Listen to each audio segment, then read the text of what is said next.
Janasena party రాష్ట్ర కార్యదర్శి. Welcome to A1 TV Telugu news. నేను భువన. డీటెయిల్స్ చూద్దాం. తిరువూరులో డ్వాక్రా మహిళలు వృద్ధాప్య పెన్షన్ తీసుకునే మహిళలను లక్ష్యంగా చేసుకుని మోసాలకు పాల్పడుతున్న నాగూర్ మీరావలి అలియాస్ అభిని పోలీసులు అరెస్టు చేశారు.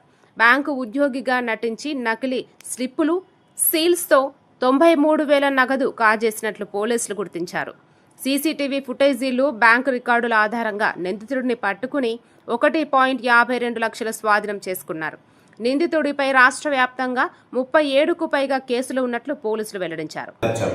దర్యాప్తులో భాగంగా ఎన్టీఆర్ పోలీస్ కమిషనరేట్ సిపి గారైనటువంటి గౌరవనీయులు రాజశేఖర బాబు గారి పర్యవేక్షణలో రూరల్ డీసీపీ గారు లక్ష్మీనారాయణ గారు ఆదేశాలపై మైలవరం సబ్ డివిజన్ ఏసీపీ గారైనటువంటి వైప్రసాదరావు గారి ఆదేశానుసారం 2 బృందాలుగా ఏర్పాటు చేసి ఈ కేసులో వేగవంతమైన దర్యాప్తు చేపట్టడం జరిగింది.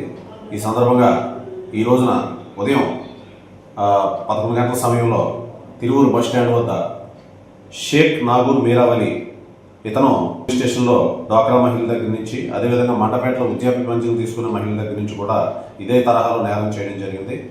అదేవిధంగా ఇతను గతంలో 37 కేసుల్లో రాష్ట్ర వ్యాప్తంగా అంతర్జిల్లా నేరస్తుడిగా ఉన్నాడు. 30 కేసుల్లో ఉన్నాడు. ఇతన్ని ఈరోజు అరెస్ట్ చేసి కోర్టు వారిని ప్రొడ్యూస్ చేయడం జరిగింది. ఇతనికి ఈ నెల 25వ తారీఖు వరకు కోర్టు వారు రిమాండ్ విధించారు.